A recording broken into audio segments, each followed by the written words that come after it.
She was a young bride, given to an older duke. What happened on their wedding night changed them both. The bells of Halewick Cathedral tolled with solemn gravity across the frost-bitten valley, their sombre rhythm echoing like a dirge rather than a celebration. Within those ancient stone walls, 19-year-old Leora Merrin stood trembling, her slender fingers clutching a bouquet of white lilies that seemed to weep dewdrops upon her gloves. The candlelight caught the golden-brown strands of her hair beneath the veil, rendering her almost ethereal, a sacrificial offering rather than a bride.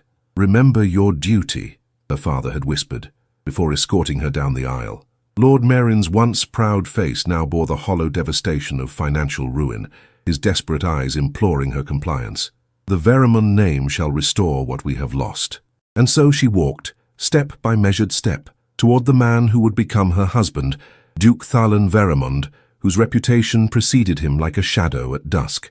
At 47 years, he stood tall and imposing at the altar, silver threading through his dark hair, his countenance carved from marble and memory.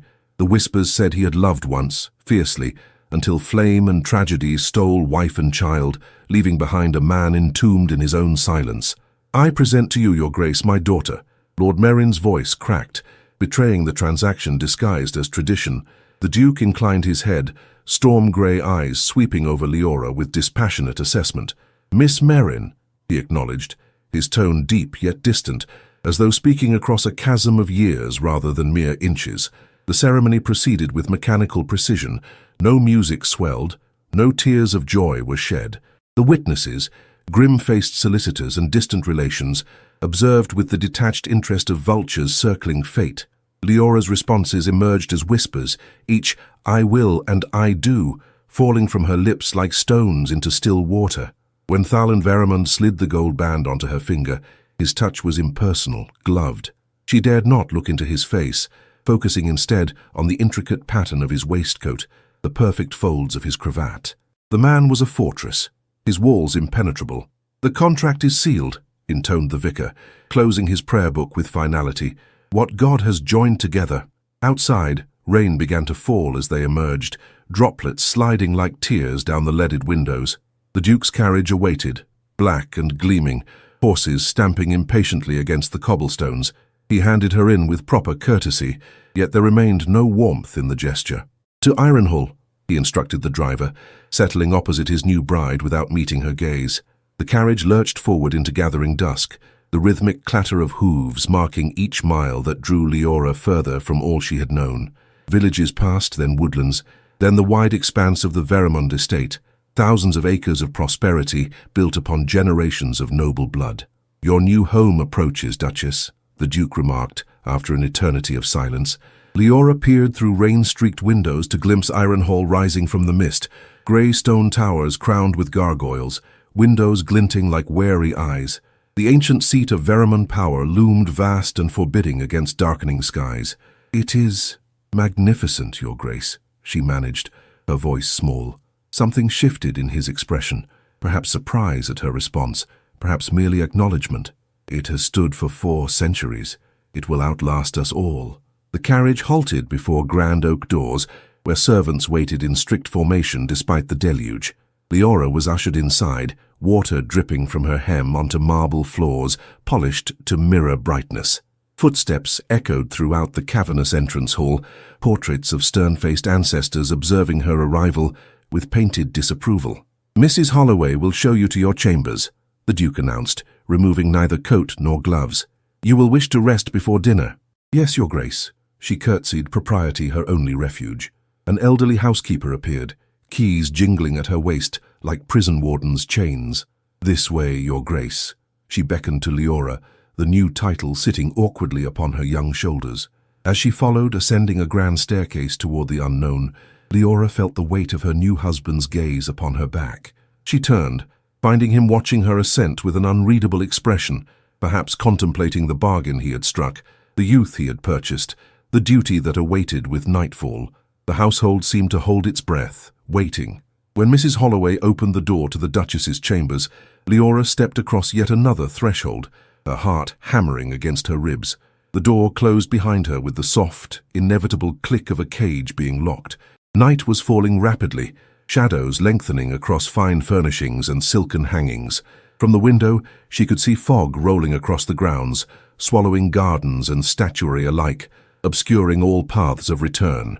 In mere hours, he would come to claim what was now rightfully his. The knock, when it finally came, sounded like thunder against the silence. The knock resonated through Leora's chambers with authoritative precision, 3 measured raps that seemed to echo her rapid heartbeat. She rose from where she had been sitting motionless at her dressing table, the ivory-handled brush untouched beside her. Her lady's maid had departed an hour prior, having unpinned her hair and helped her into a nightgown of finest lawn, embroidered with forget-me-nots. A bitter irony, for Leora doubted she would remember this night with anything but dread.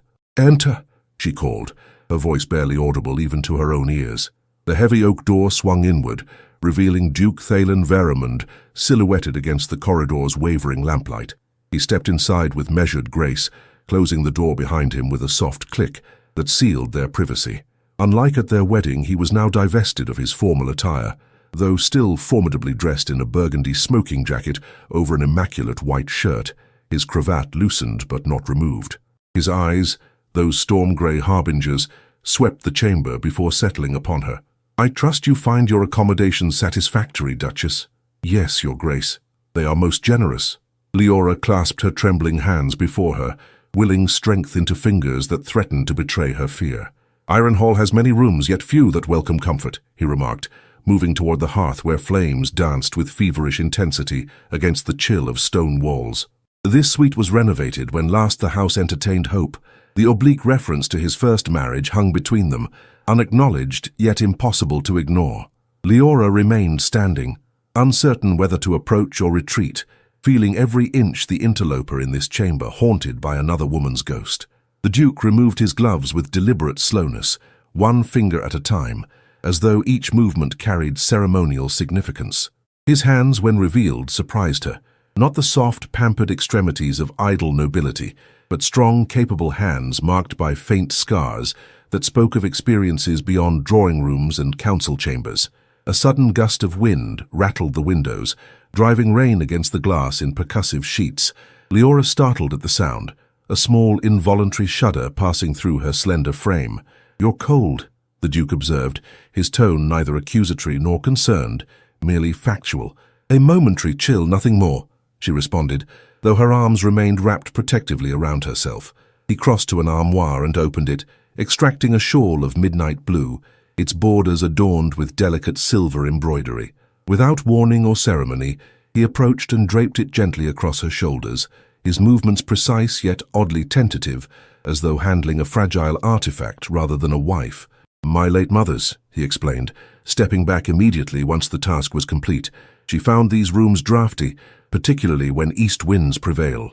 The unexpected gesture rendered Leora momentarily speechless. The shawl carried both warmth and the faint scent of lavender water, its weight across her shoulders oddly comforting. "Thank you, Your Grace." Thalen Veramund moved to the window, gazing outward into night and tempest. His profile, illuminated by flashes of distant lightning, revealed features carved by time and hardened by experience. Handsome still, but in the austere manner of a weathered cliff face. "When I was a boy," he began unexpectedly, his voice pitched low. "There was a theory that storms on wedding nights foretold a marriage of passion and tumult." Leora clutched the shawl more tightly. "And do you subscribe to such superstitions, Your Grace? A ghost of something, perhaps amusement, perhaps bitterness, passed across his countenance. "I have found, Duchess, that life requires no superstition to deliver its storms." He turned from the window, regarding her with an expression she could not decipher. The silence stretched between them, alive with unspoken expectations and unvoiced fears. "Perhaps you would care for tea," he suggested finally, indicating a silver service that had materialized on a side table during her earlier preparations. "The hour grows late, but heightened nerves often benefit from simple comforts." Astonished by this unexpected civility, Leora nodded. "That would be welcome." He gestured toward 2 chairs positioned before the fire. She moved to take one, perching upon its edge like a bird poised for flight. With surprising domesticity, the Duke himself poured the steaming amber liquid into delicate porcelain cups, adding a precise measure of cream to one before handing it to her. "You remember my preference," she observed, unable to mask her surprise. I observe, Duchess. It is a habit formed through necessity rather than virtue. He settled into the opposite chair, firelight casting dramatic shadows across his features. Your father mentioned your fondness for poetry during our negotiations. A particular volume was included among your belongings. Wordsworth, I believe. Leora's fingers tightened around her teacup. Yes, his verses have been a comfort since my mother's passing. Something shifted in the Duke's expression, a fractional softening around eyes that had witnessed too much sorrow. Then we share at least one commonality, however slight. Literature offers sanctuary when reality proves intolerable.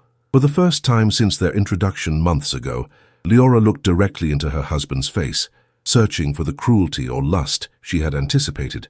Instead, she found only carefully controlled solitude, the practiced isolation of a man who had walled himself away from feeling. "My lord," she began hesitantly, setting aside her teacup, "may I speak plainly?" His eyebrow arched slightly. "I would expect nothing less from my Duchess." She swallowed, gathering courage like scattered pearls. "I understand my duty to you and to your house. I will not shrink from what must be." The Duke raised his hand, the gesture halting her words with gentle authority. "What must be, as you phrase it, need not be tonight, nor any night until mutual inclination suggests otherwise." Leora stared, certain she had misheard. "But the contract specifies matrimony, which has been legally accomplished." He set down his own cup with deliberate care. "It does not dictate the private hours of our association." A clock somewhere in the vast house struck midnight, its chimes reverberating through stone and silence. The Duke rose from his chair with fluid grace, moving toward the door. "Rest well, Duchess," he said, his hand upon the latch. "Tomorrow we shall begin the business of acquaintance, which seems a more civilized approach than forced intimacy. Wouldn't you agree?"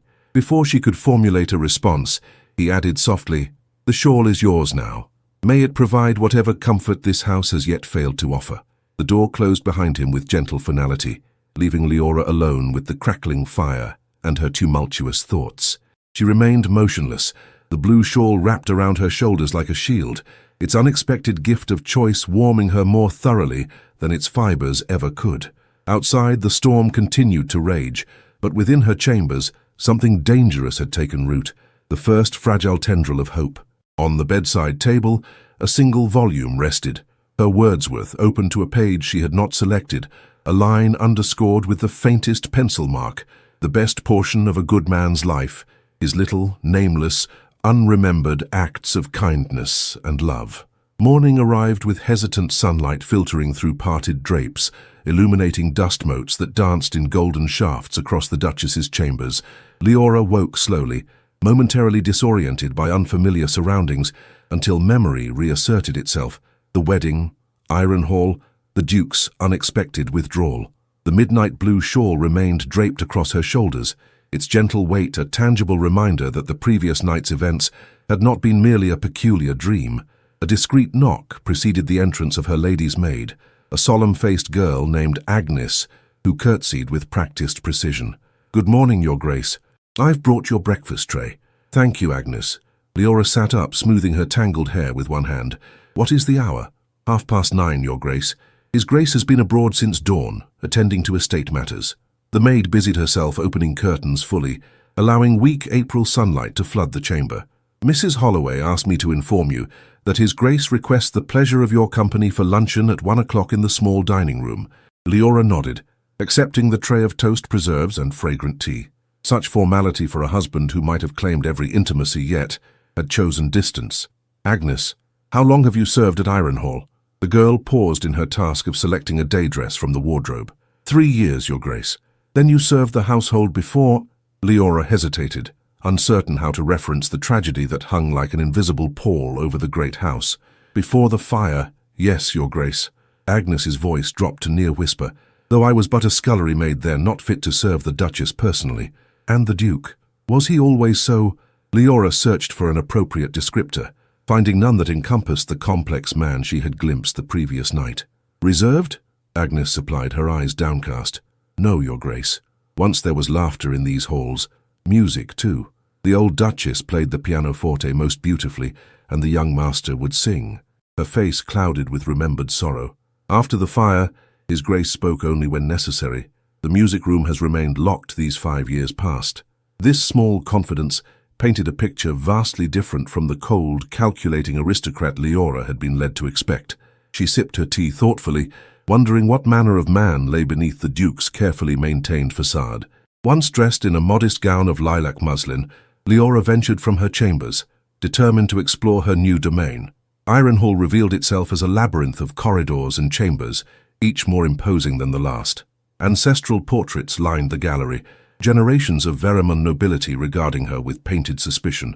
Servants appeared and disappeared like silent spectres, bowing or curtsying as she passed, their expressions betraying equal measures of curiosity and assessment.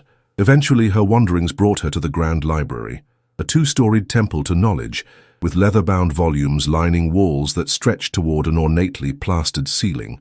Morning light streamed through tall windows, illuminating reading tables and comfortable chairs arranged in contemplative solitude.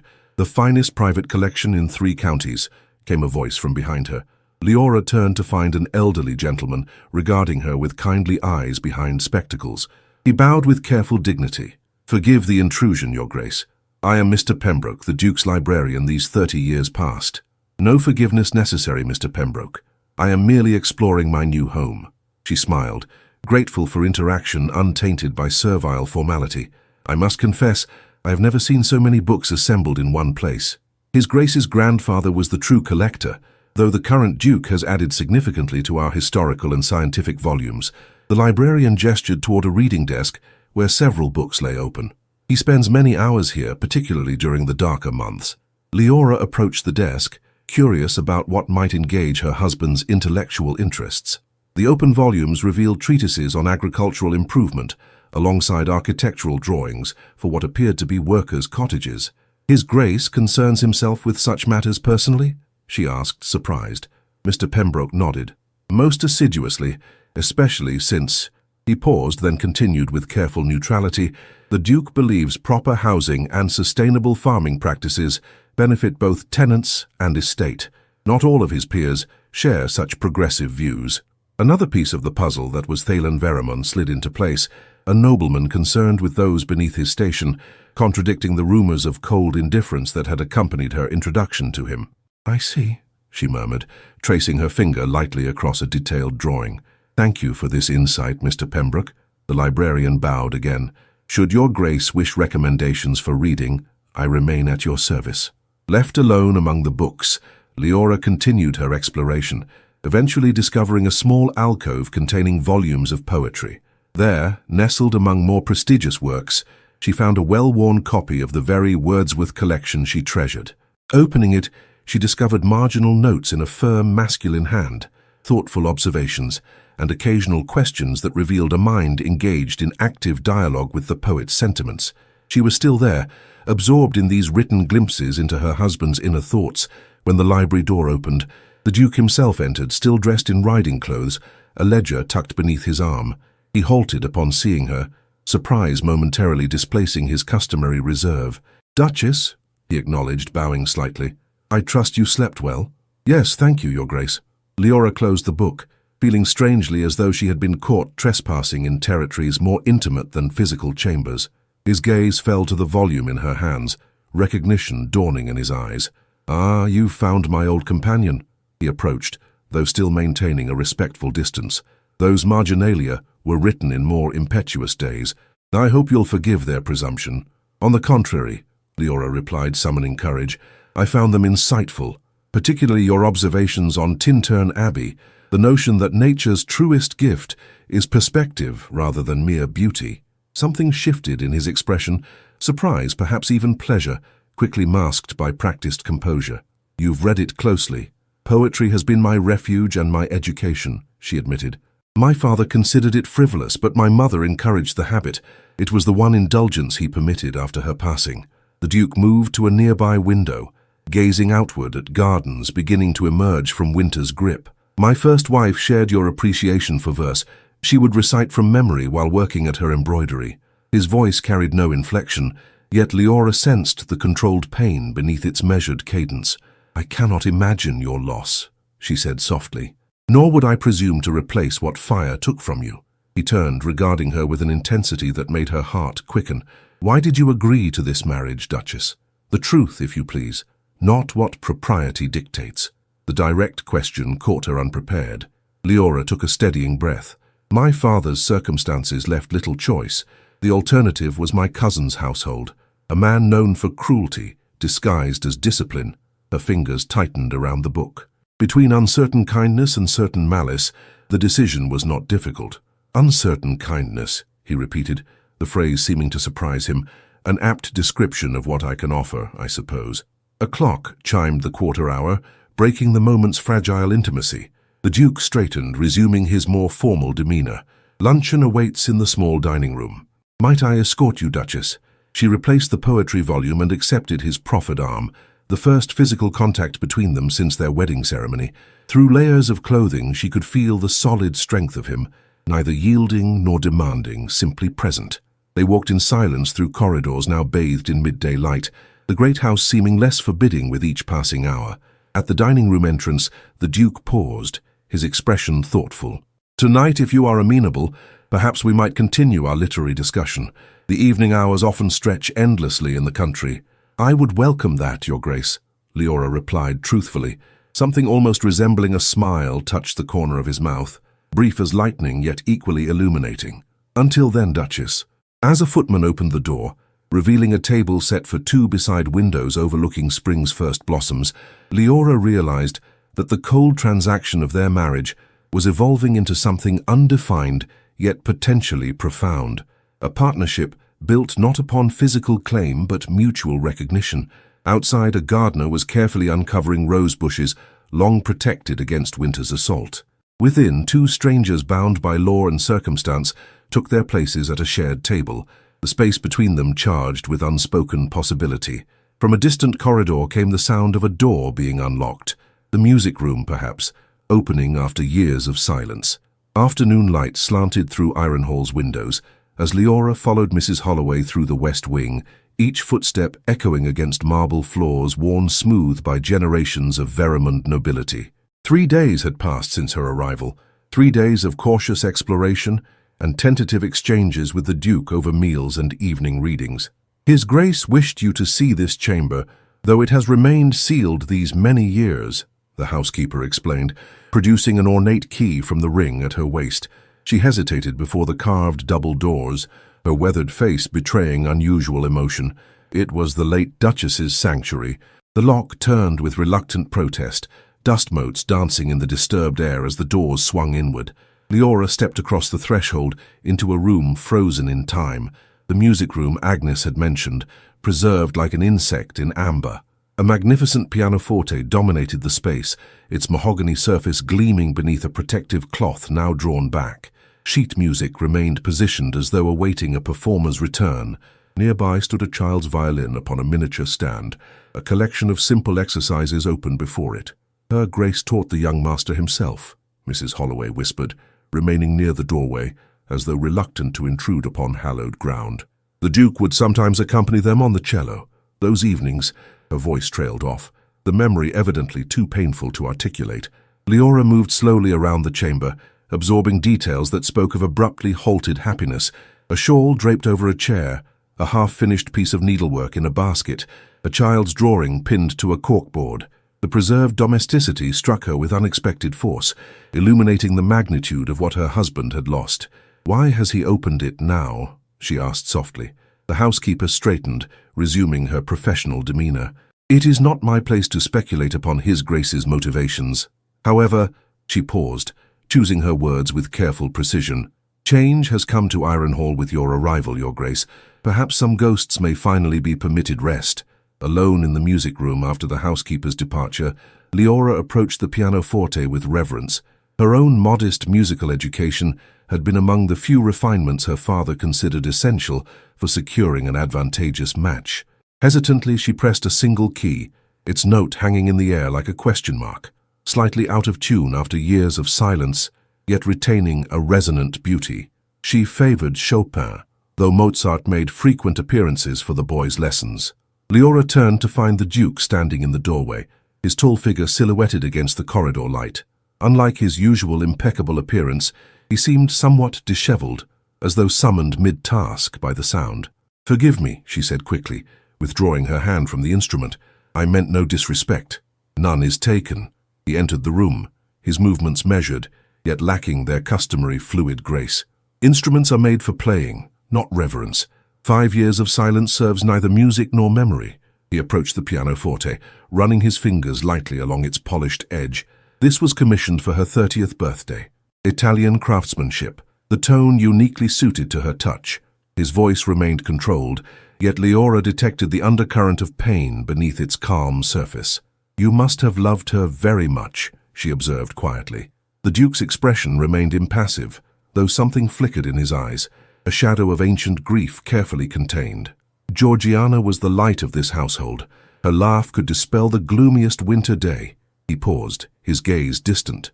"James, our son, inherited her disposition, sunshine personified." Leora stood motionless, afraid that any movement might shatter this unprecedented glimpse into her husband's guarded heart. "Would you tell me of them?" she asked gently, not to intrude upon sacred memory but to understand. For a moment she feared she had overstepped. The Duke's shoulders tensed, his jaw tightening with suppressed emotion. Then, to her surprise, he gestured toward a small settee positioned near the window. "What would you know, Duchess?" They sat, a proper distance maintained between them, as afternoon sunlight bathed the room in amber radiance. For the first time, Thalen Veramund spoke of his first marriage, a love match unusual among their station, formed during a London season when he, a serious young heir, had been captivated by the spirited daughter of a scholarly viscount. She played at their townhouse during a musical evening, Bach's Prelude in C major, nothing technically impressive, yet performed with such joy that the notes seemed newly composed. A faint smile touched his lips, quickly fading. "We were married within the month, scandalizing society with our haste." "And your son?" Leora prompted when he fell silent. "James arrived after 2 years of marriage, a robust child with his mother's musical aptitude and my unfortunate stubborn streak." The Duke's hand moved unconsciously to his waistcoat pocket, where Leora had noticed he often carried a small object. He would have been 12 this coming autumn. The enormity of loss hung in the air between them. Leora sensed they had reached the limits of what her husband could bear to discuss, yet rather than retreat into silence, he continued, his voice dropping to near whisper. "The fire began in the East Wing late evening. A lamp overturned by a careless housemaid. A girl barely 16 later found drowned in the lake from guilt." His face remained composed through iron discipline. "Georgiana had gone to check on James, who had developed a mild fever. They were trapped before the alarm could be raised." "And you?" The question escaped before Leora could contain it. The Duke's hand moved to the faint scar at his temple. "I attempted entry through the nursery window. The flames—" He stopped abruptly. "The physicians claimed my recovery miraculous. I have never considered it such."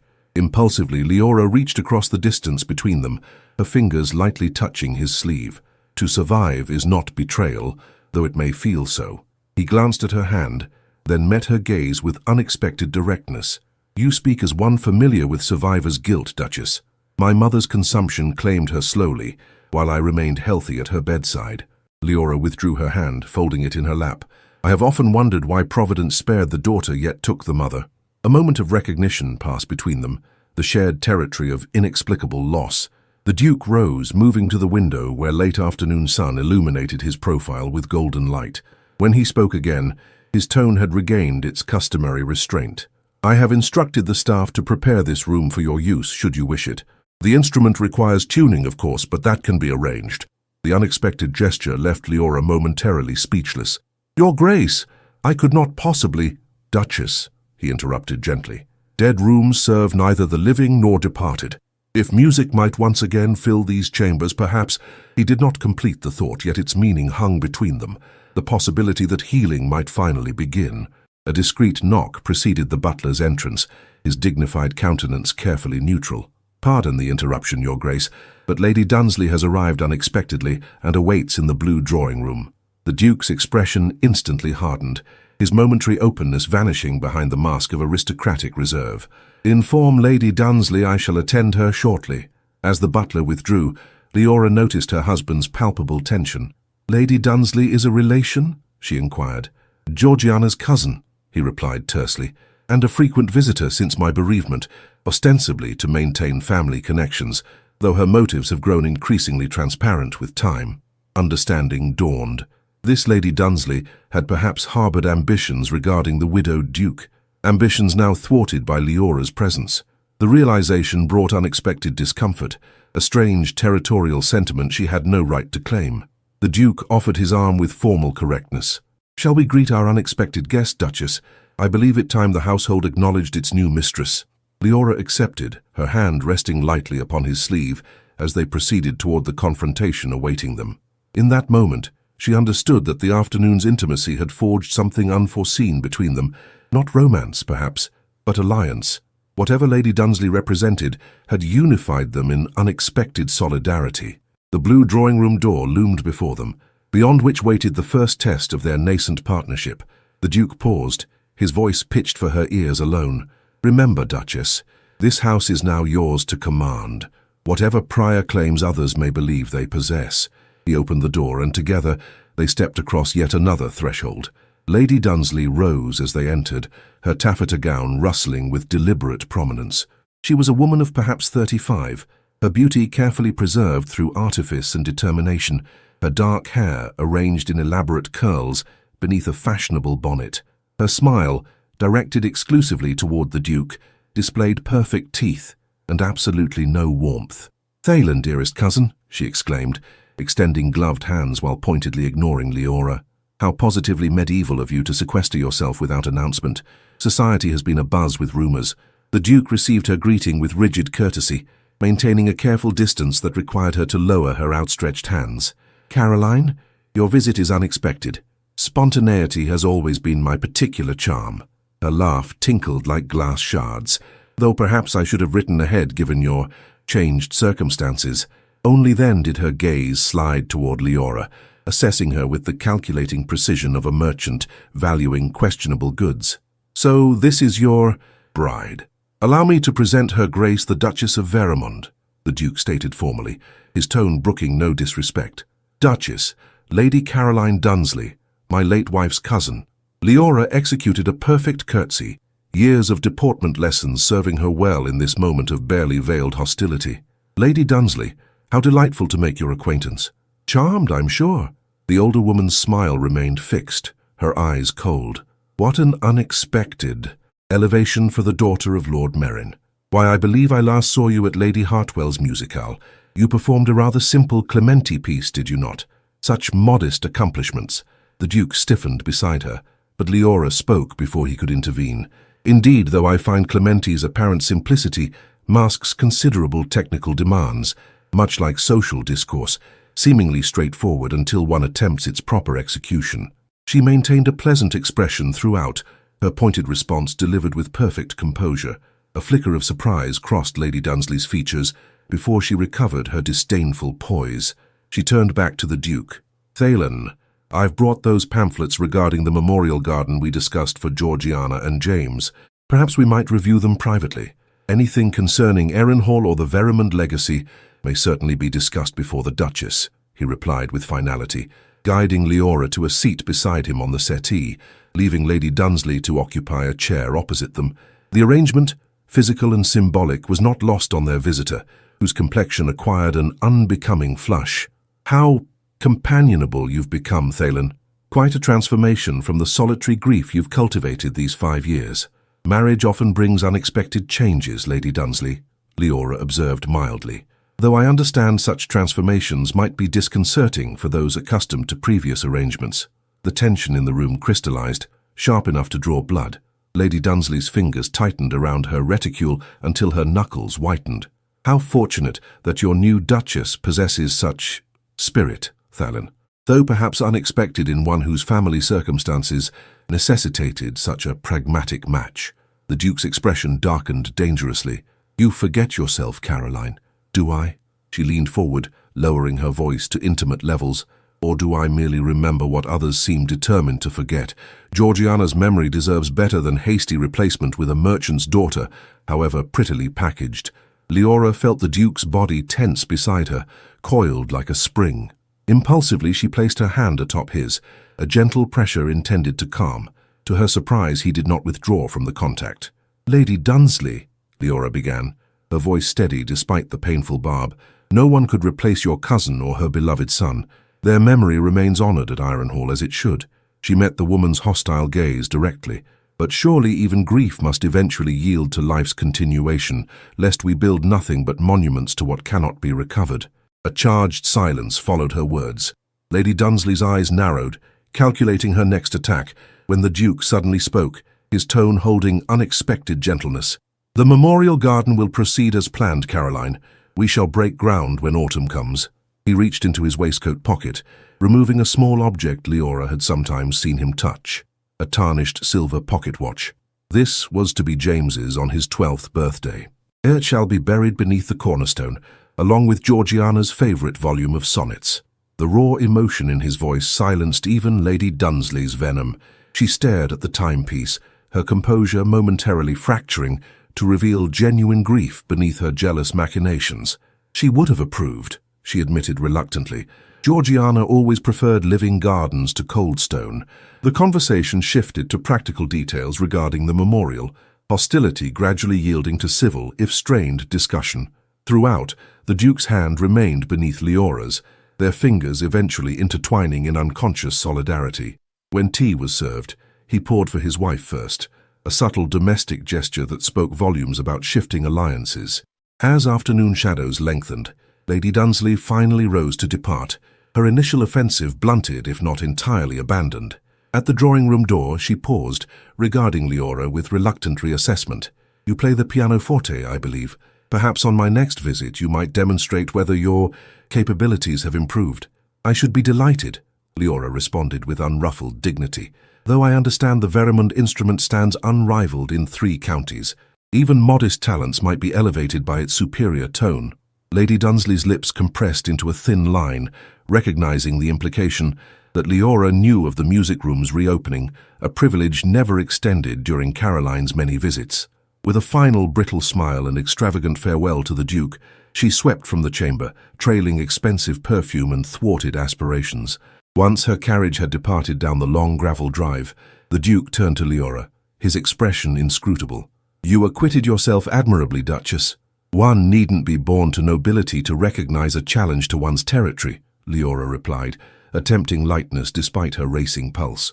Only now did she fully comprehend the precarious position she occupied, interloper in a house still haunted by its former mistress, whose memory others wielded as weapon against her. The Duke's gaze lingered on her face, as though seeing her anew. "Caroline has long harboured illusions regarding her place at Ironhall, even before—" He stopped abruptly, then continued with careful precision. "Even during Georgiana's lifetime, her cousin's ambitions were transparent. She loved your wife yet coveted her position," Leora observed. "A complex sentiment, and not entirely unsympathetic. You defend her?" Surprise coloured his tone. "I understand her," Leora clarified, "which is not the same as excusing her deliberate cruelty." An unexpected half-smile touched the Duke's lips. "You possess remarkable perception, Duchess. Necessity teaches observation to those without power," she replied simply. "When one's circumstances depend entirely upon others' decisions, one learns to read what remains unspoken." Something shifted in his expression. Recognition, perhaps, of perspectives his privileged position had never required him to consider. The afternoon's confrontation had revealed aspects of his new wife previously concealed beneath quiet compliance, courage, quick wit, and dignity that owed nothing to rank or fortune. "Would you walk with me?" he asked suddenly. The gardens, though still awakening from winter slumber, offer pleasant sanctuary after social combat. The unexpected invitation, their first truly private excursion, caused Leora's heart to quicken. "I should like that very much, Your Grace." He offered his arm, and together they strolled into the spring afternoon, departing through French doors that opened onto a stone terrace overlooking formal gardens, now receiving their first seasonal attention from a small army of gardeners. "Georgiana designed these parterres," the Duke explained as they descended shallow steps to gravel paths. She had extraordinary vision for how patterns would develop once plantings matured, that he could speak his first wife's name without constraint, could share her accomplishments without painful hesitation, seemed significant progress from the guarded man who had claimed Leora at the altar. They walked in comfortable silence, the Duke occasionally indicating particular specimens of horticultural interest, Leora responding with genuine appreciation for the estate's natural beauty. As they rounded a hedge of dormant roses awaiting summer's invitation to bloom, they encountered an elderly gardener carefully pruning the canes. He straightened with difficulty upon noticing the Duke, touching his cap respectfully. "Good day, Your Grace." His rheumy eyes shifted curiously to Leora. "And to you, young mistress." "Hodges has tended Ironhall's gardens for 43 years, the Duke informed her. "His knowledge of rose cultivation remains unrivaled in the county." The old man ducked his head, pleased yet embarrassed by the praise. "Just doing what needs doing, same as always. These beauties will bloom come June, God willing." He gestured toward the dormant bushes with gnarled, soil-stained hands. "The white ones were the young master's favorites. Used to help me water them, he did, though more water found his boots than the roots, if truth be told." The unguarded reminiscence, offered without the painful formality that characterized most servants' carefully neutral references to the lost child, visibly affected the Duke. For an instant, his composed facade faltered, revealing raw grief beneath. Leora stepped forward instinctively, drawing attention to herself. "Perhaps you might advise me, Mr. Hodges. I know little of gardening, but would learn if you'd be willing to instruct." The old gardener's weathered face creased with genuine smile. "Be an honor, Your Grace. Every lady of Ironhall should know her roses. It's tradition-like." As they continued their walk, leaving the gardener to his pruning, the Duke remained silent, his expression distant. When they reached a small ornamental lake, he finally spoke. "You were kind to him. He clearly loved your son," Leora replied simply. "Such affection deserves acknowledgement, not avoidance." The Duke studied her face with an intensity that made her pulse quicken. Most who enter Ironhall tread cautiously around any mention of what was lost, as though grief might prove contagious. His voice carried no accusation, merely observation.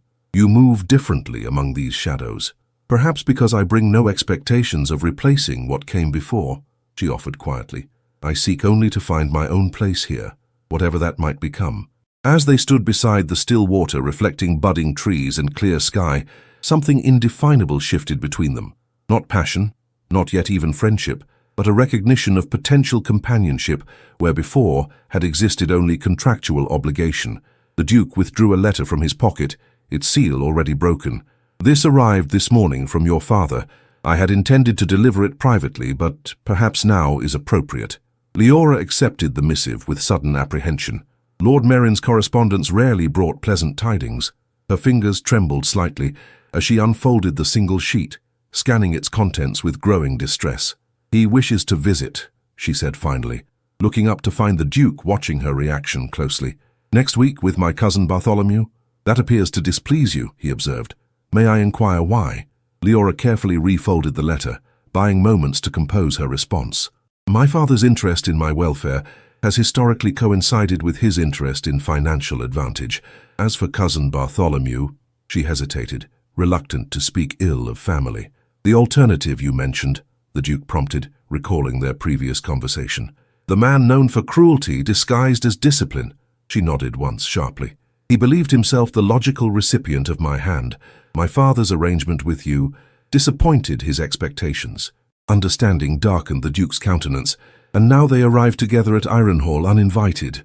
"Forgive me," Leora whispered, shame coloring her cheeks. "I never imagined they would intrude upon your household." To her surprise, the Duke's expression softened with something resembling protectiveness. "They intrude upon our household, Duchess, and shall be received accordingly." The simple pronouncement, "our household," affected Leora more profoundly than any flowery declaration might have done. For the first time since entering Ironhall as a stranger, she felt the stirrings of belonging, of shared territory worthy of defense. The Duke extended his hand, not his arm, in unprecedented informality. "Shall we return? The evening grows chill, and I believe we have an appointment with Wordsworth before dinner." Leora placed her fingers against his palm, the contact both tentative and significant. As their hands clasped, a solitary swan glided across the lake's mirrored surface, leaving ripples that expanded in ever-widening circles, like the consequences of choices made on a wedding night, continuing to transform all they touched. "Yes," she replied, "let us go home." The arrival of Lord Merryn's carriage a week later cast a pall over Ironhall's newly established tranquility. Leora stood beside the Duke in the entrance hall, her posture outwardly composed, while inwardly she battled a lifetime of ingrained deference to her father's volatile temperament. The blue shawl, now a familiar comfort, was draped about her shoulders despite the mild spring day, armor of sorts against the coming confrontation. "Remember," the Duke murmured for her ears alone, "you are Duchess of Veramon now. This house and all within it stand at your command." She glanced at him, surprised by both the sentiment and the protective undercurrent in his tone. During the past week, their cautious companionship had evolved through shared meals, evening readings, and occasional walks through awakening gardens. Though physical intimacy remained unbroached, a different sort of closeness had begun to develop, an alliance of minds that found unexpected pleasure in each other's company. Before she could respond, the great doors swung open to admit Lord Merryn and his nephew. Her father entered first, thinner than she remembered, his once imposing figure diminished by financial anxiety, though his expression retained its habitual calculation. Behind him loomed Bartholomew Merryn, a corpulent man of 30, whose small eyes darted greedily about the entrance hall, assessing its wealth with naked avarice. "Father," Leora greeted with appropriate curtsy, "Cousin Bartholomew. Welcome to Ironhall." Lord Merryn barely acknowledged his daughter, his attention fixed entirely upon the Duke. "Your Grace, most grateful for your hospitality. The journey was taxing, but worth every discomfort to witness my daughter's fortunate establishment." Lord Merryn. The Duke's acknowledgement was coolly formal, offering neither the warmth of family connection nor the enthusiasm of financial benefactor. "Refreshments await in the blue drawing room. Perhaps you wish to rest before dinner." "Nonsense," Bartholomew interjected with forced joviality. "Family requires no ceremony. We've come to see how our little Leora fares in her exalted position." His gaze slid over her in a manner that caused the Duke's posture to stiffen imperceptibly. "Marriage appears to agree with her, though one wonders at the arrangements, particulars." An uncomfortable silence followed this impertinent insinuation. The Duke's expression remained impassive, though Leora sensed his carefully controlled anger. Before matters could deteriorate further, she intervened with practiced social grace. "The blue drawing room offers a pleasant prospect of the East Gardens, Father. I believe you'll appreciate the landscape design, quite remarkable for this season." She moved toward the corridor, subtly directing the uncomfortable party away from the entrance hall's public exposure. Once settled with tea and refreshments, Lord Merryn wasted little time in revealing his purpose. "Your Grace, I've brought certain documents requiring attention, mere formalities regarding Leora's dowry payments. I was under the impression all financial matters were conclusively settled before the marriage," the Duke replied evenly, though his gaze sharpened with suspicion. Lord Merryn produced papers from his coat with practiced nonchalance. "Her slight adjustment to the schedule of disbursements. Nothing more. Your man of business approved the preliminary draft. Mr. Winters has made no mention of revised terms," the Duke observed, making no move to accept the proffered documents. An awkward pause ensued, during which Leora observed her father's confidence falter. She had witnessed this pattern throughout her childhood, grandiose schemes crumbling under legitimate scrutiny, followed inevitably by desperate salvage attempts. "Perhaps it slipped his mind," Lord Merryn suggested weakly. "The modifications are trivial, merely advancing the second payment by 6 months to accommodate certain investments requiring immediate capital." The Duke's expression remained unreadable. "I shall discuss the matter with Mr. Winters tomorrow when he calls. Until then, the documents remain unnecessary." Frustration flashed across Lord Merryn's features before social veneer reasserted itself. "Of course, Your Grace. Entirely sensible approach." Bartholomew, less skilled in dissembling, scowled openly. "Seems a simple courtesy to family, considering the bargain you've struck." His gaze flicked dismissively toward Leora. "A Merryn bride merits prompt compensation, particularly one so modestly accomplished." The temperature in the room seemed to drop precipitously. The Duke set down his teacup with deliberate care. "Mr. Merryn, your implication dishonors both your cousin and this household. I suggest you moderate your expressions before further offense necessitates response." Bartholomew flushed puce, but subsided under the aristocrat's glacial stare. Lord Merryn laughed nervously, attempting to salvage the deteriorating situation. "My nephew speaks too plainly, Your Grace. He meant no disrespect to your generosity in accepting our Leora." "I accepted no charity case, Lord Merryn," the Duke replied with dangerous quietude. "I chose a wife whose qualities become increasingly evident with each passing day." The unexpected declaration stunned Leora as thoroughly as it silenced her relatives. The Duke had never before articulated any personal motivation for their marriage beyond contractual arrangement. That he would defend her thus, attributing choice where necessity had dictated terms, created a warm expansion beneath her ribs that defied rational explanation. Lord Merryn recovered first, his calculating gaze moving between his daughter and her husband with newfound speculation. Indeed, how gratifying to hear. Leora's modest virtues were perhaps underappreciated within our household. Perhaps, the Duke agreed with cutting precision, a failure of observation rather than absence of merit. The remainder of the afternoon proceeded with strained civility, Lord Merryn attempting repeatedly to steer conversation toward financial matters, while the Duke deflected with aristocratic aplomb. Bartholomew consumed excessive refreshments and made thinly veiled disparaging remarks about Leora's new position, each met with increasingly frigid responses from her husband. When the gentleman retired to the library for brandy, social convention preventing Leora's inclusion, she retreated to the music room, seeking solace among its peaceful shadows. The pianoforte had been tuned as promised, and she settled before it gratefully, allowing her fingers to drift across keys that responded with mellow resonance to her touch. She began with simple exercises, then progressed to a Beethoven sonata she had practiced in secret during her father's frequent absences from their modest estate. Music had always provided sanctuary when words failed, a private language in which she could express sentiments forbidden in her circumscribed existence.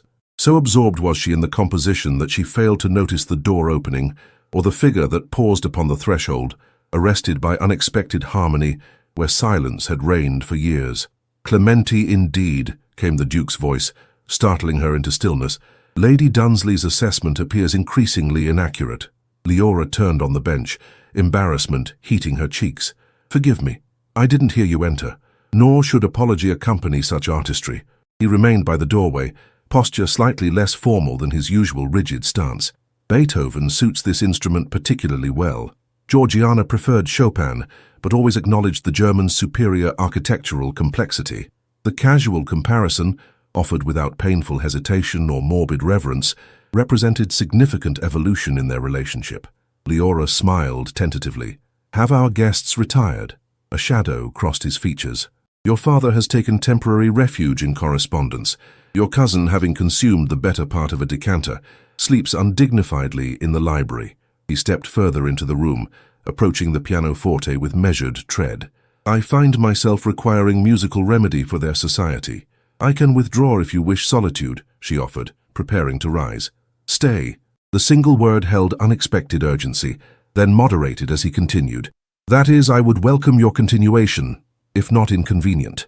Leora resumed her position at the keyboard, conscious of his tall figure now standing beside the instrument, his profile illuminated by late afternoon sunlight. She began again, the sonata's contemplative passages flowing with greater confidence beneath his undemanding observation. "Your father attempted to negotiate additional advances against your dowry," the Duke remarked during a natural pause between movements. "When rebuffed, he suggested that perhaps marital happiness might incline me toward generosity." Her fingers faltered momentarily before continuing. "I suspected as much. His investments rarely prosper as projected." "You are not surprised by his presumption?" "I have never been more than ledger entry in my father's calculations," she replied without self-pity, simply stating facts long accepted. "My value lay in potential alliance, not filial sentiment." The Duke's hand came to rest upon the pianoforte's polished surface, his signet ring catching afternoon light. "And your cousin's obvious resentment." Leora's rhythm maintained its steadiness, though her voice quieted. "Bartholomew expected to receive both my person and my modest inheritance through arrangement with my father. Your offer superseded his claim, a circumstance he considers personal affront rather than fortunate escape." "For you," the Duke clarified, studying her downcast profile. "Not for himself." "Indeed," she acknowledged with the ghost of a smile, "though he imagines himself the injured party." A moment of silence stretched between them, broken only by the sonata's delicate arpeggios. When the Duke spoke again, his voice carried an edge she had not previously heard.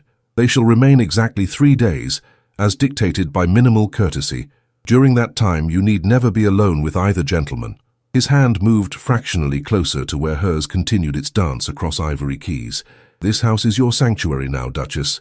None within it shall cause you distress, while I draw breath." The quiet vehemence of this declaration, affected Leora more profoundly than any passionate avowal might have done, that he would defend her against her own blood, would establish boundaries where previously she had possessed none. This represented care beyond contractual obligation. "Thank you," she whispered, the sonata reaching its gentle conclusion beneath her fingertips. The final notes hung in the air between them, gradually fading into companionable silence. Outside, shadows lengthened across formal gardens as afternoon yielded to evening's approach. Within the music room, two people bound by circumstance and contract found themselves drawing incrementally closer through unexpected alliance. The Duke moved toward the door, then paused, half turning toward her. "Dinner shall be served at 7, perhaps?" He hesitated, then continued with careful deliberation. "Perhaps afterward, weather permitting, we might walk in the gardens. The night-blooming jasmine near the conservatory has begun its seasonal display." "I should like that very much," Leora replied, her voice steadier than her pulse. He nodded once, a gesture conveying both acknowledgement and something less defined, anticipation, perhaps, of hours yet to unfold. "Until then, Duchess." As the door closed behind him, Leora remained at the instrument, her fingers lightly tracing keys that had facilitated this latest evolution in their cautious dance. Above the pianoforte hung a portrait she had not previously noticed, a small, unobtrusive painting, partially concealed by drapery. Drawing back the fabric, she discovered the likeness of a woman with kind eyes and an intelligent smile, seated at this very instrument with a dark-haired child beside her, Georgiana and James, preserved in happiness before tragedy intervened. Curiously, their painted presence brought no jealousy or discomfort. Instead, Leora experienced a strange sense of continuity, as though the music room's reopening had somehow incorporated her into a narrative temporarily suspended, but not concluded.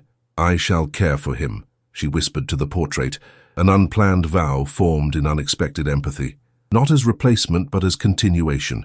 The fading sunlight caught the gold of her wedding band, a circle unbroken, like the cycle of seasons now bringing spring back to Ironhall's gardens after long winter dormancy. Outside her sanctuary, voices echoed down distant corridors, her father's obsequious tones, Bartholomew's petulant complaints. They represented a past from which she had been unexpectedly liberated through marriage, initially accepted as mere alternative confinement. Within 3 days they would depart, leaving her to continue the unfolding discovery of her place within Ironhall's walls, and perhaps within its master's guarded heart. Rising from the pianoforte bench, Leora straightened her shoulders with newfound determination. Tonight she would walk with her husband beneath spring stars, their steps illuminated by fragrant jasmine. Tomorrow would bring fresh challenges from unwelcome guests, challenges she would face not as powerless daughter, but as mistress of a great estate, her position defended by the very man who had once seemed her jailer. The clock in the hallway struck 6, its resonant chimes measuring hours now filled with unanticipated possibility. Leora touched the blue shawl still draped about her shoulders, no longer merely garment, but symbol of unexpected protection freely given. Then she went to prepare for dinner, and for whatever might follow beneath the night-blooming jasmine. Dawn mist clung to Ironhall's gardens as Leora stood at her chamber window, watching servants prepare the carriage that would, mercifully, bear her father and cousin away. 3 days of their presence had proven a peculiar crucible, transforming her relationship with the Duke in ways neither could have anticipated. Lord Merrin had persisted in financial manipulations with increasing desperation, while Bartholomew alternated between sullen resentment and inappropriate familiarity whenever the Duke was absent. Through it all, Thaylen Verimund had maintained impeccable composure, rebuffing their schemes with aristocratic finality, while ensuring Leora remained protected from their more direct impositions. Last evening had witnessed the final confrontation. Dinner concluded, the gentlemen had withdrawn to the library where Lord Merrin, emboldened by wine, had presented an entirely new document, a codicil supposedly requiring additional settlement should the marriage prove barren after 1 year. He produced this fiction with impressive solemnity, the Duke had recounted afterward during their now customary evening walk. As though legitimate contracts include fertility provisions enforceable upon established noble houses, my father's desperation grows, Leora had replied sadly. His creditors must be pressing with unusual vigor. The Duke's expression had softened momentarily. You feel compassion, despite his treatment of you. He remains my father, however flawed. She had gazed up at stars emerging above Ironhall's ancient walls. Though I confess relief at their imminent departure, Now watching preparations for that very departure, Leora felt a complex mixture of emotions, residual loyalty warring with newfound independence, familial obligation yielding to nascent partnership with the man she now called husband in more than mere legal designation. A discreet knock preceded Agnes's entrance with breakfast tray. "Good morning, Your Grace. His Grace requests your presence in the study before your father's departure, if convenient." "Thank you, Agnes." Leora accepted a cup of fragrant tea, warming her hands against its porcelain curve. "Has Mr. Winters arrived?" "Indeed, Your Grace. He awaits with His Grace in the study." The maid hesitated, then added with unusual candor, "The household breathes easier knowing your relations depart today. Mr. Bartholomew's behavior below stairs has been most troubling." Leora's cup paused midway to her lips. "What has occurred?" Agnes colored slightly. "Nothing warranting Your Grace's concern. Merely liberties attempted with younger maids, firmly rebuffed by Mrs. Holloway's intervention." Familiar shame warmed Leora's cheeks. Her cousin's proclivities had evidently followed him to Ironhall, staining her new household with old embarrassments. "Please convey my apologies to the staff. Such conduct reflects no tolerance from the Duke or myself." "No apologies necessary, Your Grace." Agnes smiled with genuine warmth. "The staff holds Your Grace in high regard. None would associate you with your cousin's impropriety." This simple statement, evidence of acceptance within her new domain, affected Leora profoundly. In mere weeks, she had transitioned from powerless daughter to respected mistress of a great estate, her position acknowledged not through mere title but earned regard. After dressing in a morning gown of pale green muslin, Leora made her way to the Duke's study, a handsome chamber lined with ledgers and estate maps where serious business occurred beyond society's performative rituals. She found her husband seated behind a massive oak desk, while Mr. Winters, his solicitor, occupied a leather chair opposite, papers spread between them. "Ah, Duchess." The Duke rose immediately upon her entrance, a courtesy he never neglected, despite their increased familiarity. "Thank you for joining us. Mr. Winters has prepared documents requiring your attention." The solicitor, a serious gentleman of middle years with shrewd eyes and methodical demeanor, stood with formal bow. "Your Grace, a pleasure to see you looking so well established at Ironhall." "Mr. Winters," Leora acknowledged with appropriate nod. "What documents require my consideration?" The Duke gestured toward an empty chair. "Please, be seated. The matter concerns your personal security." Mystified, Leora obeyed, arranging her skirts as Mr. Winters extracted several official-looking papers bearing impressive seals. "Having observed Lord Merrin's conduct these past days," the Duke explained without preamble, "I have instructed Mr. Winters to establish a separate trust in your name, independent of both your dowry and the Veramond family accounts." Leora stared, uncomprehending. "A trust? For what purpose?" "Financial independence, Duchess." The Duke's expression remained serious. "The sum is modest by noble standards, but substantial enough to provide security should circumstances ever necessitate. Separation from my protection." The implication stunned her into momentary silence. He was offering what no husband of their acquaintance would consider financial means for his wife to exist without him, should such need arise. "This settlement," Mr. Winters elaborated, "places £30,000 under your Grace's sole authority, requiring no masculine countersignature for access or disbursement, most irregular but legally sound, given His Grace's insistence." "Why?" The question escaped before propriety could contain it. The Duke's gaze met hers directly. "Because no person under my care shall ever feel trapped by financial dependency, as you were beneath your father's roof." A shadow crossed his features. "Some cages are gilded, but remain cages nonetheless. Ironhall shall never be such for you." The profound implications of this statement, its recognition of female vulnerability and deliberate countermeasure against potential future subjugation, demonstrated understanding beyond Leora's expectations. That he would voluntarily relinquish financial control, the traditional husband's ultimate authority, suggested respect transcending conventional marriage. "These require your signature," Mr. Winters indicated, pushing documents forward with accompanying pen. Leora's hand trembled slightly as she accepted the writing instrument. "This generosity exceeds all reasonable expectation, Your Grace." "Not generosity, Duchess," he corrected quietly. "Justice." She signed where indicated, the scratching of quill against parchment oddly momentous in the study's morning stillness. When completed, Mr. Winters applied various official seals and tucked the documents into his portfolio with evident satisfaction. All properly executed, the funds transfer immediately to accounts under Your Grace's control. He rose, preparing to depart. Copies shall be filed with appropriate authorities by week's end. The Duke nodded approval. Excellent. Now, regarding Lord Merrin's proposed codicil, entirely without merit or legal standing, the solicitor confirmed, with professional disdain. I have prepared a formal rejection for your signature, citing specific statutes rendering such claims void. Perfect. Leave it for my attention once the Duchess and I have concluded our business.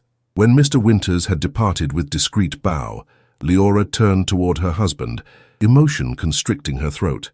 I lack adequate words to express. None are required, he interrupted gently. The arrangement merely formalizes what should exist in any equitable marriage. Mutual respect through balanced power. He paused, then added with unexpected candor, I have witnessed how constrained choices breed resentment, even within privileged circles. Whatever develops between us, Duchess, it shall not be tainted by coercion, financial or otherwise. The statement's implication, that something beyond mere contractual arrangement might indeed develop, caused warmth to bloom beneath Leora's breastbone. Before she could respond, however, a commotion from the entrance hall interrupted their exchange. Raised voices, one recognizably Bartholomew's, echoing with petulant demand. The Duke's expression hardened. It appears your relations prepare for departure with characteristic grace. I should bid them farewell, Leora responded, rising with reluctance. Together, I think. He offered his arm with formal courtesy that nonetheless conveyed alliance. They entered the entrance hall to find Bartholomew engaged in heated dispute with the butler regarding portmanteau placement, while Lord Merrin hovered nearby, his expression oscillating between embarrassment and calculation. Ah, Leora, her father brightened upon noticing them. Come to bid your dear family adieu. Most natural sentiment. Father, she acknowledged with appropriate curtsy. Cousin Bartholomew, I trust your visit proved satisfactory. Bartholomew abandoned his argument with the long-suffering butler, turning sullen attention toward her. Hardly. 3 days observing what might have rightfully been mine, both estate and bride, scarcely constitutes satisfaction. Mr. Merrin, the Duke interjected, his tone arctic, you tread dangerously close to insult. Lord Merrin laughed nervously. My nephew speaks in jest, of course. We've been most appreciative of your Grace's hospitality. He moved closer to Leora, lowering his voice to urgent whisper. A private word before departure, daughter. Before she could respond, the Duke's hand covered hers where it rested upon his arm, a subtle yet unmistakable gesture of support. The Duchess's schedule remains quite full this morning, Lord Merrin. Any message may surely be delivered in present company.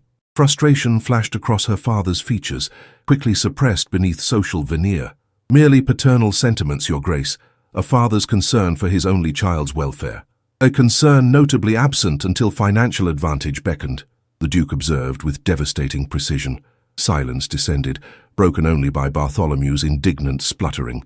Lord Merrin paled, then recovered with practiced obsequiousness. Your Grace mistakes familial devotion for mercenary interest. Most unfortunate misinterpretation. Indeed, the Duke replied without inflection, almost as unfortunate as presenting fraudulent financial documents to a peer of the realm, a matter Mr. Winters shall address through appropriate legal channels should further impositions occur. The warning, delivered with aristocratic composure, yet unmistakable intent, drained remaining colour from Lord Merrin's countenance. He glanced between his daughter and the Duke, suddenly comprehending the unified front they presented, no longer separate entities to be manipulated in isolation, but allied forces beyond his familiar strategies. We shall trouble you no further, Your Grace, he managed stiffly. Leora, that is, her Grace, appears well established. Our concerns are alleviated. How gratifying, the Duke responded with cool civility. Your carriage awaits. The farewell that followed observed every social nicety while conveying absolute finality. No invitations for future visits were extended, no promises of correspondence exchanged. When the carriage finally departed down Ironhall's long drive, disappearing into morning mist, Leora felt no conventional daughterly regret, only profound relief and strange lightness, as though invisible bonds had finally snapped. They will not return, the Duke stated with quiet certainty beside her. No, she agreed softly. That chapter concludes today. They remained on the threshold a moment longer, watching spring sunshine gradually burning away morning vapors to reveal gardens awakening with new life.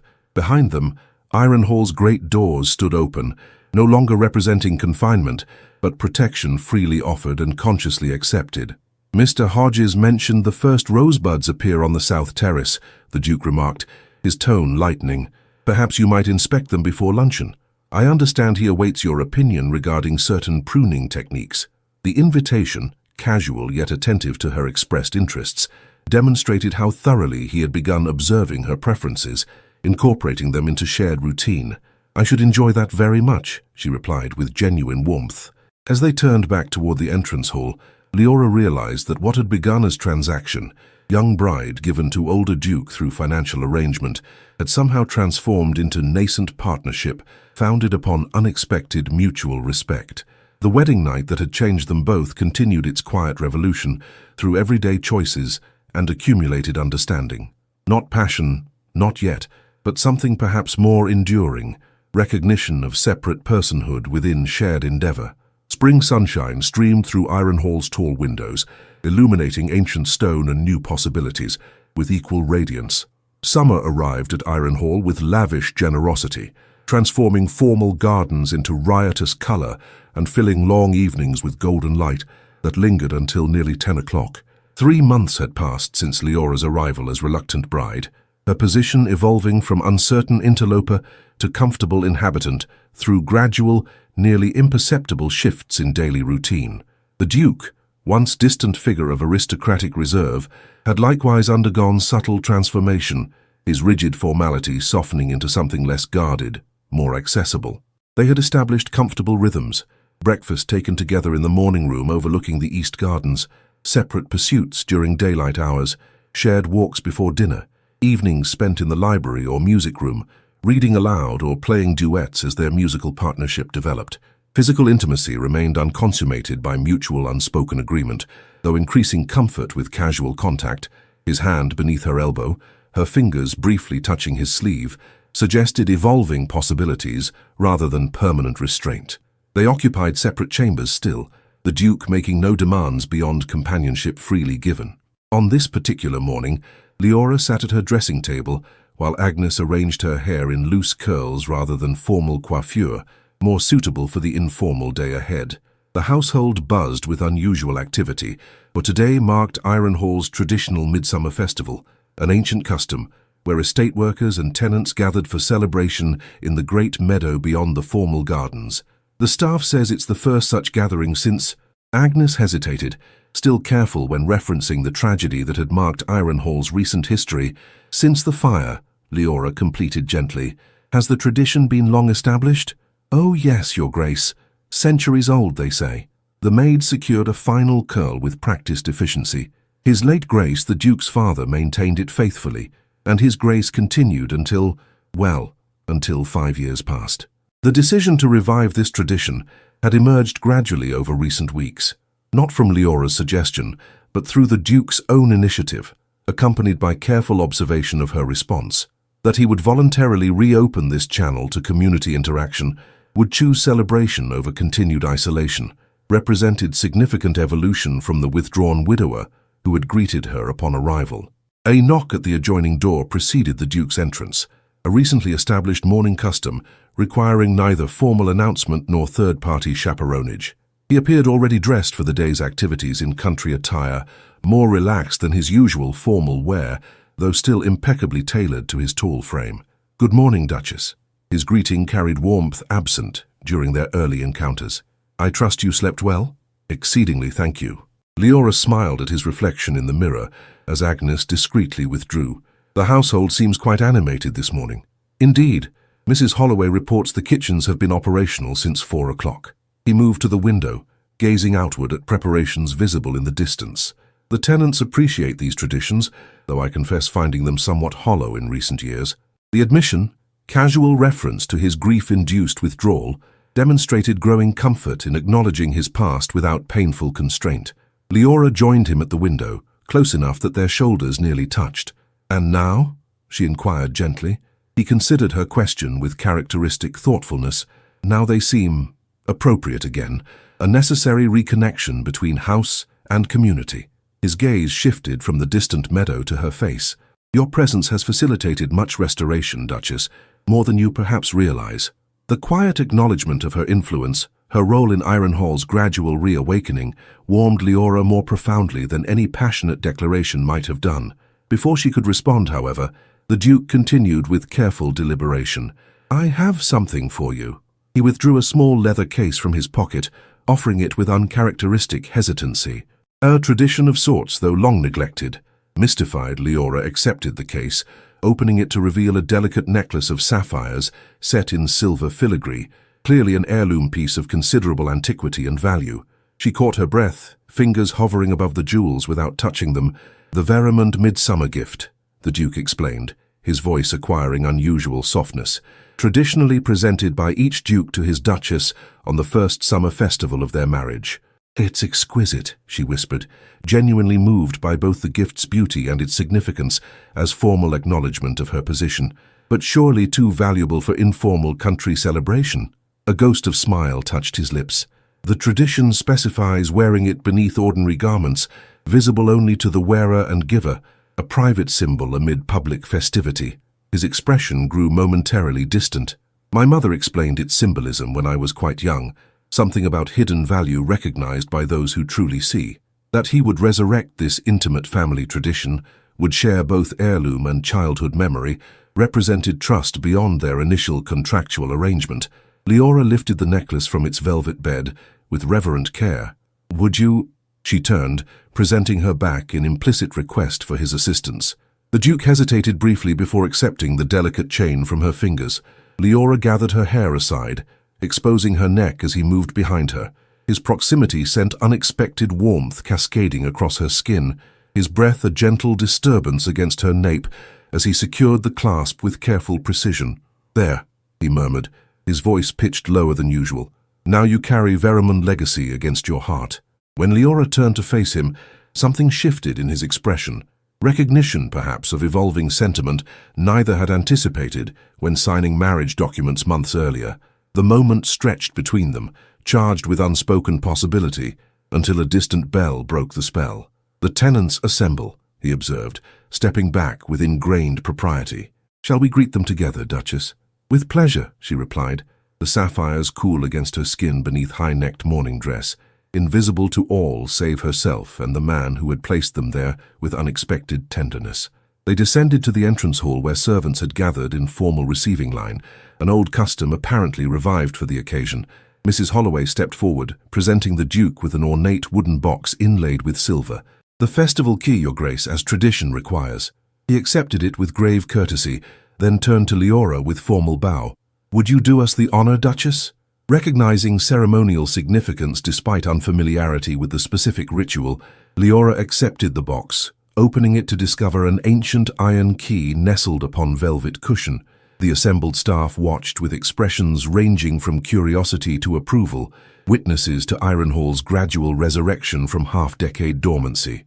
Together they processed through gardens now resplendent with summer bloom, following a path that led beyond formal boundaries to the great meadow where colorful tents had been erected and long tables arranged beneath ancient oak trees. As they approached, the gathered crowd, several hundred strong from elderly pensioners to infants in arms, fell silent, then erupted in spontaneous cheer. The Duke guided Leora toward a stone archway, standing alone in the meadow's center, clearly ancient, its purpose mysterious, until he gestured toward an iron lock embedded within the right pillar. Understanding dawned as she inserted the ceremonial key, turning it with satisfying click that released hidden mechanisms within the stonework. From apertures near the arch's crown, water suddenly flowed, clear streams that cascaded down channels carved within the pillars to disappear beneath the meadow's surface. The crowd's approval redoubled at this symbolic unlocking, children darting forward to splash hands through the flowing water with evident delight.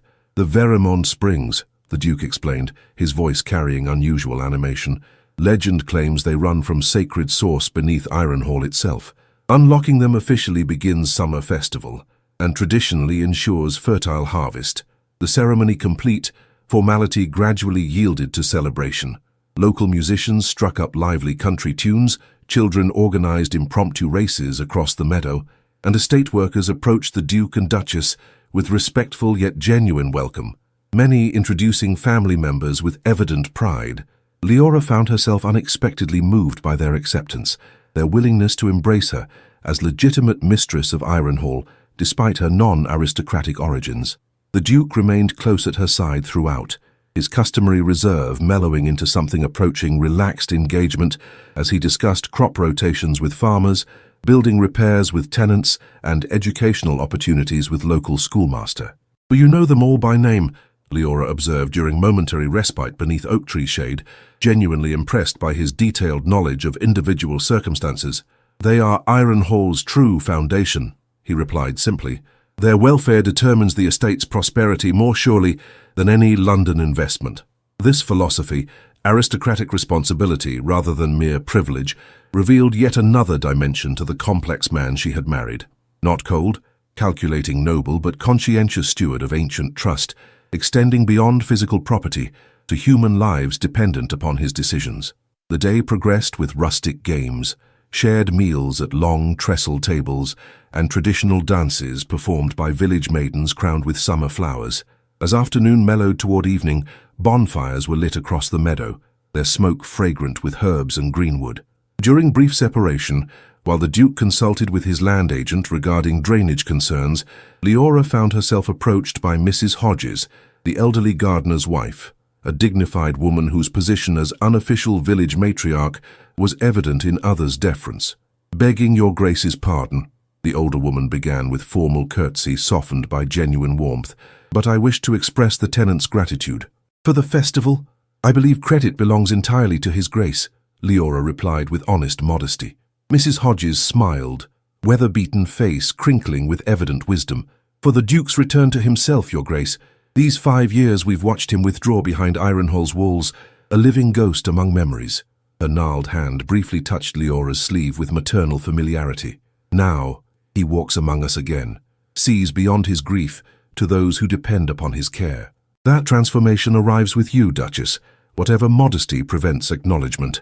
Before Leora could formulate response to this unexpectedly direct observation, the Duke himself returned, bowing respectfully to the older woman.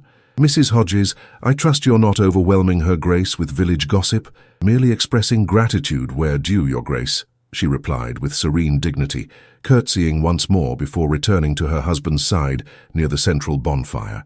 As twilight descended, transforming meadow celebration into something more primitive and magical, the Duke guided Leora toward the stone arch once more.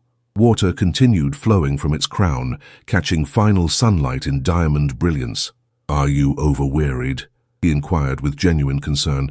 "These gatherings can prove taxing even for those accustomed to their enthusiasm." "Not at all," she assured him truthfully. "I find it all rather wonderful, this connection between great house and surrounding community, like watching blood flow through living organism rather than separate, disconnected entities." He regarded her with that increasingly familiar expression, surprise yielding to thoughtful reassessment, as though continually discovering unexpected depths beneath her quiet exterior. "You perceive what many born to privilege never comprehend," he observed. "The reciprocal nature of noblesse oblige, not merely duty flowing downward, but sustenance flowing upward." Musicians struck up more intimate melody as darkness gathered, couples forming for traditional country dance around the central bonfire. The Duke hesitated, then extended his hand with formal courtesy underscored by genuine invitation. "Would you honor me, Duchess?" The unexpected request, their first public dance since the restrained wedding ceremony, caused Leora's pulse to quicken. She placed her fingers against his palm, feeling the sapphire necklace shift against her skin beneath her gown as he led her toward the firelit circle. Though structured by ancient patterns, the dance contained less rigid formality than ballroom equivalents, allowing brief moments of physical proximity as couples turned beneath upraised arms or circled back to back before separating again. Each fleeting contact, his hand at her waist, her shoulder brushing his chest, carried heightened awareness unlike their previous controlled interactions. As the melody built toward conclusion, pairs moved closer to the bonfire's warmth, the final movement requiring each man to lift his partner in brief symbolic elevation before returning her safely to earth. The Duke's hands encircled Leora's waist with careful strength, raising her momentarily against firelight before setting her gently upon the grass once more. For one suspended moment, their customary distance collapsed entirely, her hands upon his shoulders, his at her waist, their faces illuminated by golden flames that reflected in his eyes with unprecedented warmth. Something unspoken passed between them, recognition of boundary crossed, not through physical passion but mutual choice to move beyond initial arrangement toward genuine partnership. The moment broke as musicians concluded their tune, couples separating into formal acknowledgement as village tradition dictated. Yet something had shifted irrevocably, transition marked by neither document nor declaration, but simple country dance beneath midsummer stars. Later, as they walked back toward Ironhall through gardens silvered by rising moon, the Duke maintained comfortable silence, his hand occasionally brushing hers with deliberate yet undemanding contact. When they reached the terrace, he paused, gazing upward at constellation patterns visible through gathering summer mist. "I had forgotten," he said finally, his voice unusually reflective, "how tradition anchors us to something larger than individual experience, how ritual bridges isolation, even when performed through hollow obligation."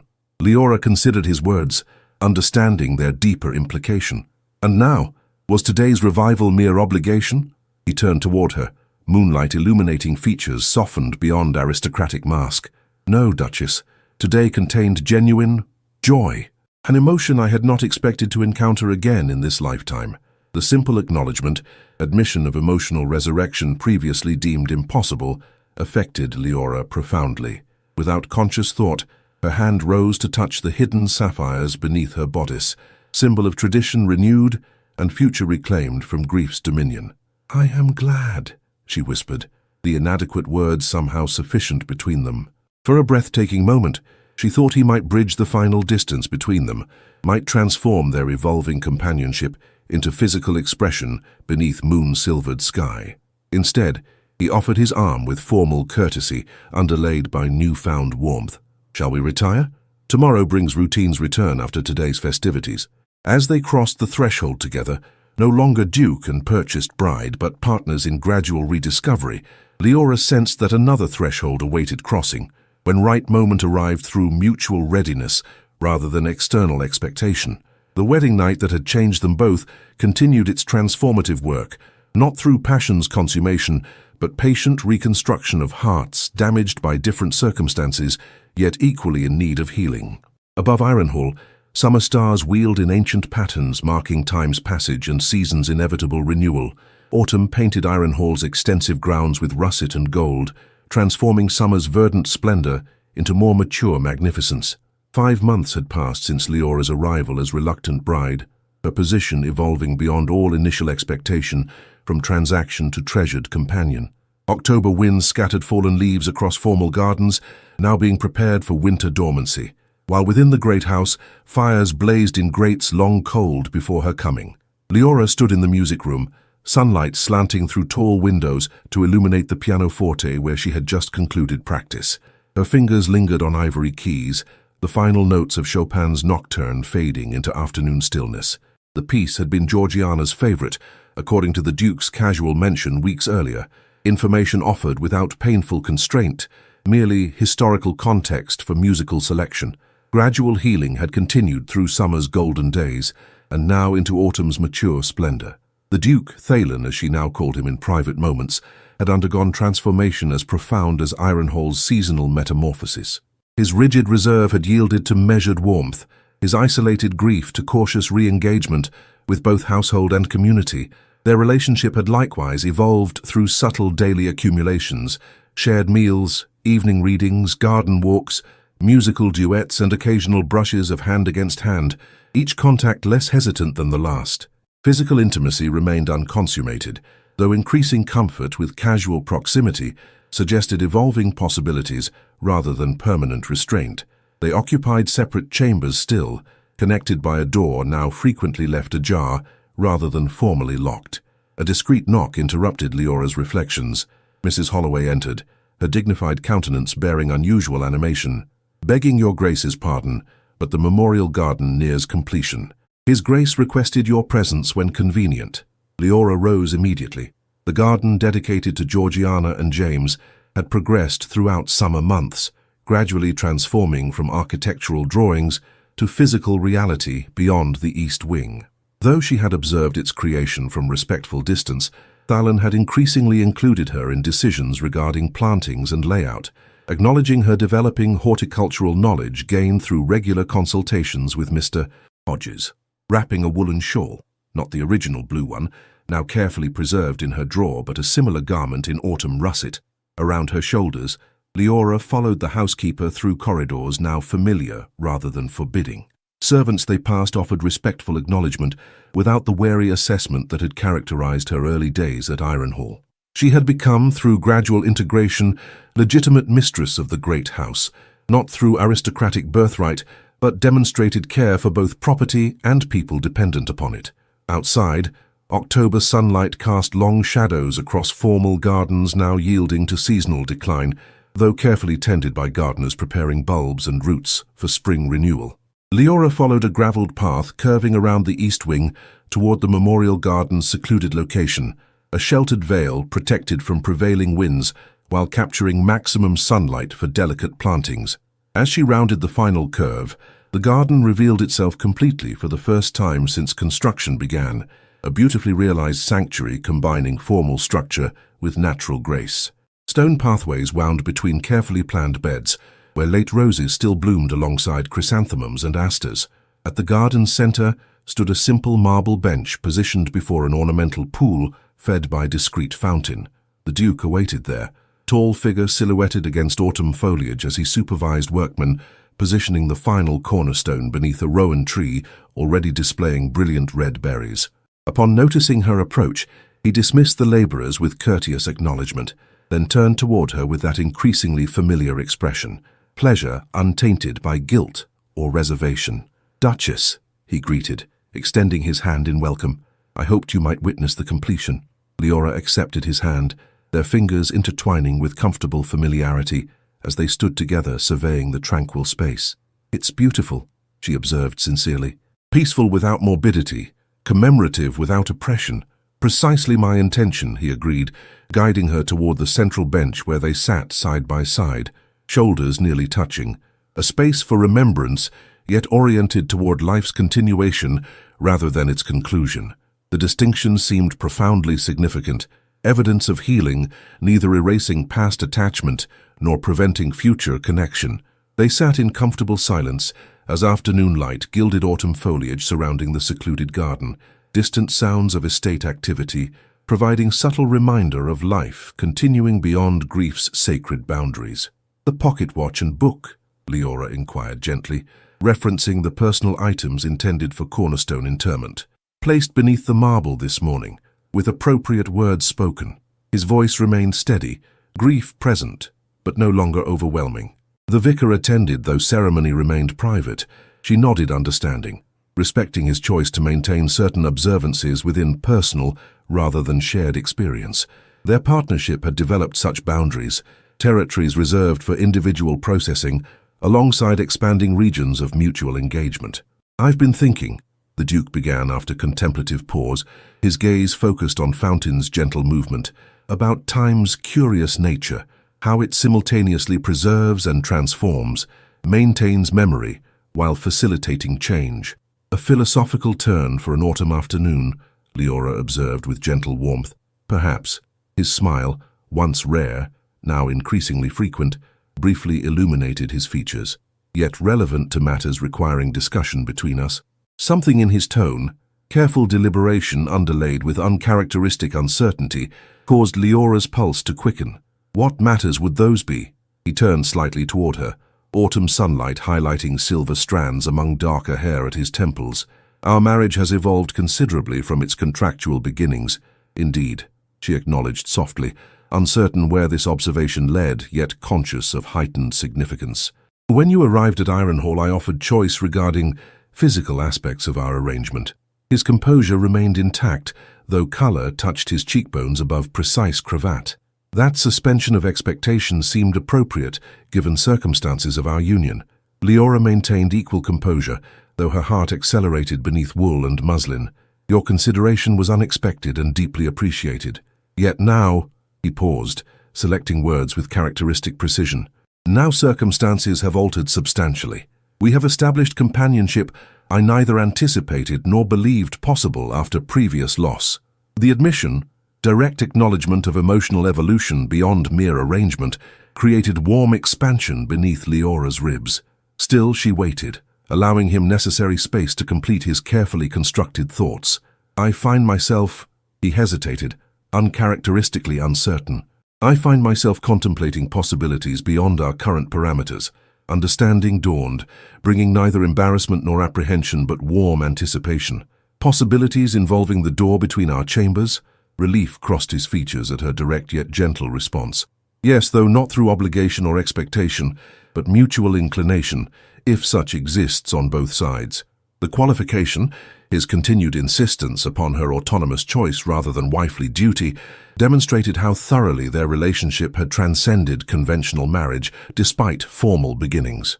Leora considered her response carefully, knowing its significance extended beyond mere physical arrangement to deeper emotional terrain.